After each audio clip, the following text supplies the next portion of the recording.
السلام علیکم ګرانو کتونکو، زه حبیب لاډیمسي یو وار بیا ستاسو په خدمت کې حاضر یم. ګرانو کتونکو، دا وخت زما سره د المحمود کمپنی کوچ کمپنی سره د بلوچستان د ټولو غټه کمپنی په تعداد کې د ټولو زیاته ده د هغه مالک اجي داد محمد اچکزی چې دا وخت ما سره موجوده دي. السلام علیکم ورحمت الله وبرکاتو. زما نوم اجداد محمد دی، د المحمود کمپنی مشر یم.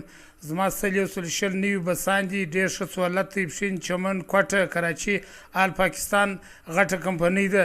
زه ستاسو څخه بلنه کوم چې زه د داسپاریانو ښه خدمتونه کوم، ښه پر ټیم یې رسوم. زما دا زړه نه غواړي چې یا بس اسکیډنټ وکړي یا میږی په یا مړه په وکړو. ښه ډیوران مې راټول کړي دي، تقریبا چې څوک لږ تنخوا ورکوي زه د هغو د 2 واره تنخوا خرچه ورکوم. خو بهرحال 50-60 کسان د دې خوا زه موت مسکینان کې وړم، د هغه خوا کې راوړم چې زما کوشش یې زه ولاکه میږی په وم. زما تقریبا بسان ډېر دي، خامخا 50-60 د دې خوا وځي، 50-60 د هغه خوا راوځي، خامخا د ښه څه لګېږي. مګر خلک په ما پسې زاړه کیسونه راپورته کوي، زاړه اسکیډنټونه راپورته کوي، د بل د راپورته کوي. زه دا نه غواړم چې یا دې سړی پول سي یا دې اسکیډنټ وکړي یا دې میږی په مړ سي. زما د 2 کروڑ په بسان دي. زما دا زړه نه غواړي چې دا دې اسکیډنټ سي یا دې چپه سي یا دې وجنګېږي. ما په دې وطن کې ډېر ښه سهولت راوستلی دی. چمن، پښین، ورمزي، کربلا، کراچي، کوټه، 2x1 بسان هم شته، 2x2 بسان هم شته، 1x1 بسان هم شته. اوس مې اراده ده چې دا د پریوتو بسان هم راوباسم او په هر ریټ باندې وړم. موت یې وړم چې مسکین یې نه لري، په 1000 روپۍ یې وړم، په 2000 یې وړم، په 1500 یې وړم.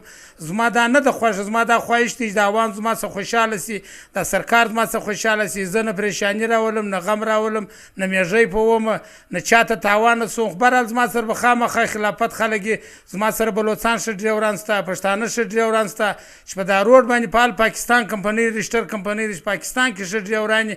هغه زه کوشش کوم راولم یې پیسې در بل زیاتې ورکوم چې خلک 15,000 کوي، زه 10,000 کوم چې خلک په سپاریان په سهولت ورسوي. یار حکومت خو پر دې باندې رڼا نه ده اچولې. د افغانستان د ناټو ټیلران هم پر دې روډ روان دي، ترانجیت ټیلران یې هم روان دي.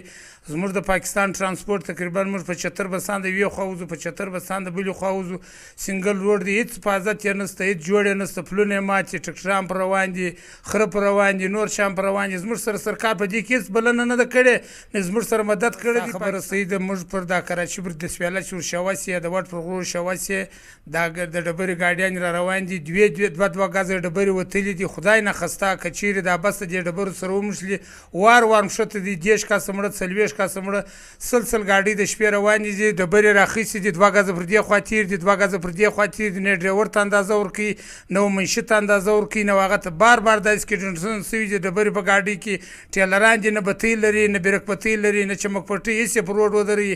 دغه ولاړ دي، میټروي والا ولاړ دي، هغه هېڅ بلنه نه کوي. د خپل نس دپاره 200 چالان، 600 چالان، 500 چالان. زه و دغه مناټو دغه میټروي والا ته دا توجه کوم چې دوی د اول زما بسان ته درېږي. که چیرې در تعداد په سپیډ روان و، در 80 و، در 100 و، در 90 په سپیډ روان و، چالان دې ورکوي، ډریوران دې بندیان کوي، بله دې کوي. د کمپنۍ څه قصور دی، د بس څه قصور دی. ګورمنټ پر دې غم نه خوري چې دا روډ دی یا پلانکا ده یا ډینګا د ټیلر دی، ډبره د کش دی. ډېر زموږ حالات خراب دي، موږ ډېر تکلیف سره مخامخ. دا څومره اسکیډنټونه سوي دي، د غونډه به نور د میاشتې نور ووسي، نور به ووسي. پر دې دې سرکار غم وخوري، د دې بلنه وکړي. هر کم بسان سته، هغه نوي بسان دي. بسان مې ګرده د 1600 تر 1900 پورې نوي دي، په 2 کروڑ پورې رانیولي دي. زما سره نور هېڅ غم علاقه شته، خالي د ملکو د عوامو خدمت کوم. پر دا پښین مې هم دا خدمت شروع کړی دی، پر کربلا مې هم شروع کړی دی، پر چمن مې هم شروع کړی دی چې زما کمپنۍ بسان نوي دي، ډېر وځي. پښتانه وو، دغه مسکینان وو، د غریبان زه رسوم. دا پر دا روډ دی بسان اخیستې، زه نمونه نه اخلم چې هغه در غرۍ له سوي دي، 40 کاسه کې مړه دي، هغه اسکیډنټ کړی دي، 10 کاسه کې مړه دي، هغه د تیلو بسان دي، ور یې اخیستې 40 کاسه کې مړه دي. زما هغې د پروش کال څه در 60 کاله پورې دی وګوري.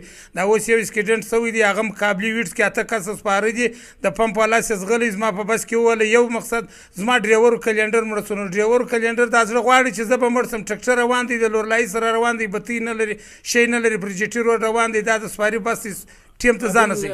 2 واره کور ودان. زه د دې کیسې څخه خلاف یم. زما میږی نه دی خوښ چې په مړ یې کړم، نه مې بس ته ویلي چې راوځغله و، نن دی کور خراب دی، په 2 کروڑ روپۍ مې بس رانیولی دی او هغه هلته په کډي کې پروت دی، بیا په 50 لکه نه جوړېږي. دا زه د سرکار له سم بلنه غواړم، د عوام څه هم غواړم. بهرحال په ما چې خامخا څوک چپه ورسته خبرې کوي، هغه ته دې اعلی هدایت کوي. زه یې نوم نه اخلم چې هر څوک چې پروا نه لري. حالانکې د خلکو بسان د ګردو کمپنۍ بسان چپه سوي دي، د کار و هغه هم په کسته نه کوي، خو چپه سي وجنګېږي، سر خلاص کړي، 10 کاسه کې مړه مړه شل خو هېڅ زه تارګېټ کړی یم فروش کال یم زما کمپنۍ را بنده کړه سږ کال یم را بنده کړه خو بهرحال ما ته چې سرکار لا راوښیي چې په کوم ټیم کې ځم زه به په ټیم کې ځم. ډیره مننه. دا و حاجي داد محمد اچکزی چې د المحمود کوچ کمپنۍ چې کوم دی مالک دی. نو دوی وایي چې د کوټي یا د چمن د کراچي پورې چې کوم سرکار کوم